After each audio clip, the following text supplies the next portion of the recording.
हिंदुस्तान की मिट्टी के मुसलमान है, जो हिंदुस्तान की मिट्टी के मुसलमान हैं, जिनके पुरखे मां भारती की संतान है, भाइयों बहनों, उन पर नागरिकता कानून और एनआरसी दोनों का कोई लेना देना नहीं है। कोई देश के मुसलमानों को न डिटेंशन सेंटर में भेजा जा रहा है, न हिंदुस्तान में कोई डिटेंशन सेंटर है। भाइयों बहनों, ये सफेद झूठ है, ये बद इरादे वाला खेल है, ये नापाक खेल है। और भाइयों बहनों, मैं तो हैरान हूं कि ये लोग झूठ बोलने के लिए किस हद तक जा सकते हैं। कुछ लोग सिटीजनशिप अमेंडमेंट एक्ट को गरीबों के ही खिलाफ बताते हैं, कोशिश कर रहे हैं, कह रहे हैं कि जो लोग आएंगे वो यहां के गरीबों का हक छीनने लेंगे।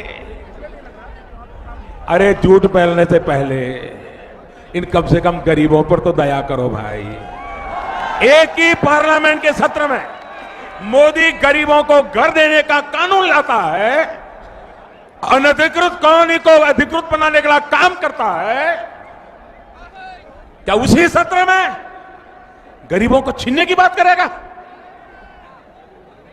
क्या झूठ फैला कर रखा है। भाइयों बहनों, ये जो एक्ट लाया गया है, ये उन लोगों पर लागू होगा जो बरसों से भारत में ही रह रहे हैं। किसी नए शरणार्थी को इस कानून का फायदा नहीं मिलेगा। जो लोग इस तरह का झूठ बोल रहे हैं, उन्हें पाकिस्तान, अफगानिस्तान और बांग्लादेश से धार्मिक कारणों से परेशानी जो हुई, प्रताड़ना जो हुई, उन्हीं लोगों को सुरक्षा देने के लिए ये कानून है। भाइयों और बहनों, ये वो लोग हैं। और ये कौन लोग हैं? मैं हैरान हूं, कुछ दलित नेता भी बिना समझे इसमें घुस गए हैं। जब मेरी बात सुनेंगे तो समझेंगे। उनको मालूम होना चाहिए कि पाकिस्तान से जो अधिकतर जो हमारे शरणार्थी आए हैं, वो मेरे दलित भाई बहन हैं, दलित परिवार के हैं। भाइयों बहनों, ये वो दलित परिवार है जिनको पाकिस्तान में बंधुआ मजदूर बनाकर रखा गया था। आज भी पाकिस्तान में उनके साथ स्थिति यह है कि अगर दलित परिवार का कोई व्यक्ति चाय पीता है तो उसको चाय के साथ साथ उस चाय के बर्तन का पैसा भी देना पड़ता है और बर्तन साथ ले जाना होता है। आज भी पाकिस्तान में यह हाल है। वहां पर बेटियों के साथ जो अत्याचार होता है, किस तरह जबरन शादी करके उन्हें धर्म परिवर्तन पर मजबूर किया जाता है, यह भी दुनिया भर के अखबारों में छप चुका है, लगातार मीडिया में आता है। यह सिर्फ इसलिए होता है क्योंकि उनकी श्रद्धा अलग है, आस्था अलग है, पूजा पद्धति अलग है। पाकिस्तान, बांग्लादेश, अफगानिस्तान में हुए ऐसे ही शोषण के कारण वो भारत आए और बरसों से हमारे बीच देश के अलग अलग हिस्सों में रह रहे हैं।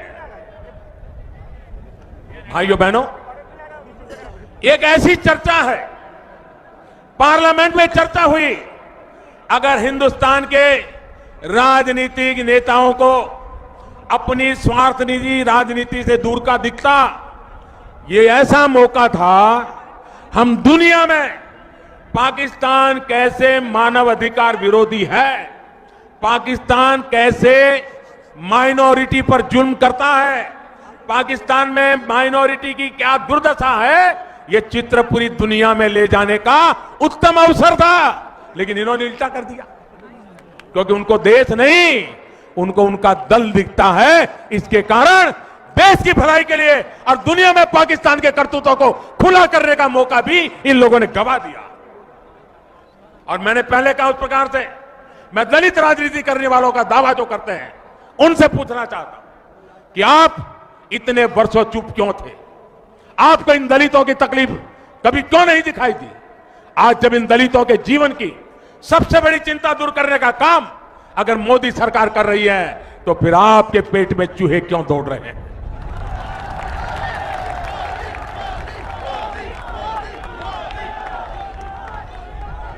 साथियों, यहां दिल्ली में ही मजनू का टीला में 2 हफ्ते पहले ही ऐसे ही एक शरणार्थी के कैंप में एक बिटिया का जन्म हुआ और उसके मां बाप ने उस बेटिया का नाम नागरिकता रख लिया। नागरिकता। मैं जरा ये हुड़दंग मचाने वालों से और उनके पीछे रिमोट कंट्रोल से राजनीति करने वालों से कहना चाहता हूं, अगर इस नागरिकता नाम की बेटी का जीवन आसान होता है, अगर उसके मां बाप की जिंदगी आसान होती है, अगर भारत के किसी भी नागरिक की समस्याओं का समाधान होता है, तो आपको तकलीफ क्यों होती है? देश में दशकों से रह रहे लाखों गरीबों, सताए हुए शोषित दलित परिवार जो उत्पीड़न के कारण उनको भारत आने के लिए मजबूर होना पड़ा है, मुसीबत के मारे आए हैं, अपना धर्म, अपना सम्मान, अपनी बेटियों की इज्जत बचाने के लिए आए हैं। मैं जरा इन लोगों से पूछना चाहता हूं, आपको उनसे दुश्मनी क्या है? साथियों, जब धार्मिक अत्याचार की वजह से कोई भारत की शरण में आता है तो यहां आकर अपनी आप बीती सुनाता है, अपनी परेशानी बताता है। ये जरा बुद्धिजीवियों, मेरी इस बात को जरा गौर से सुनिए, आपको भेद समझ आ जाएगा। कोई भी शरणार्थी मुसीबत के मारे सीमा पार करके किसी भी तरह अगर हिंदुस्तान में पहुंच जाता है तो सबसे पहले वो किसी न किसी सरकारी दफ्तर में जा पहुंचने की कोशिश करता है। छोटा सा भी सरकारी मुलाजिम मिल जाए तो उसके पास जाता है। नजदीक में पुलिस थाना है तो वहां जाता है और हाथ जोड़ करके खुद कहता है कि मैं पाकिस्तान से आया हूं, मुझे आना पड़ा है, मेरी जिंदगी बचाने के लिए आया हूं, आप मेरी मदद कीजिए। वो छुपाता नहीं है। आज भी ये लोग खुलेआम इंटरव्यू दे रहे हैं कि हम पाकिस्तान से, बांग्लादेश से, अफगानिस्तान से आए हैं, आना पड़ा है। लेकिन जो घुसपैठिया है, न वो इंटरव्यू देता है, न प्रेस से बात करता है, न पुलिस को बताता है कि मेरी मदद करो। वो आकर के छिप जाता है और कहीं ना कहीं अपना जीवन स्थिर करने के लिए जुगाड़ लगा देता है और जो एजेंट होते हैं उनको मजदूरी का कुछ हिस्सा देता रहता है। भाइयों बहनों, बड़ा सीधा साधा फर्क है। घुसपैठिया कभी अपने आप को अपनी पहचान होने नहीं देता और शरणार्थी कभी अपनी पहचान छुपाता नहीं है। भाइयों बहनों, ऐसे बहुत से घुसपैठियों ने आज बाहर निकलकर किस प्रकार की बातें कर रहे हैं, सच क्यों नहीं बताते हैं? भाइयों बहनों, उन्हें डर लग रहा है कि उनकी सच्चाई अब सामने आ जाएगी। साथियों, रिफ्यूजी का जीवन क्या होता है, बिना किसी कसूर के अपने घरों से निकाल देने का दर्द क्या होता है, ये दिल्ली से बेहतर कौन समझ सकता है? यहां का कौन ऐसा नहीं है जहां बंटवारे के बाद किसी रिफ्यूजी का बंटवारे से अल्पसंख्यक बने भारतीय का आंसू न गिरा हो। सड़क पर हो रहा ये का बवाल उनके आंसुओं का अपमान है या नहीं है? उनके दर्द पे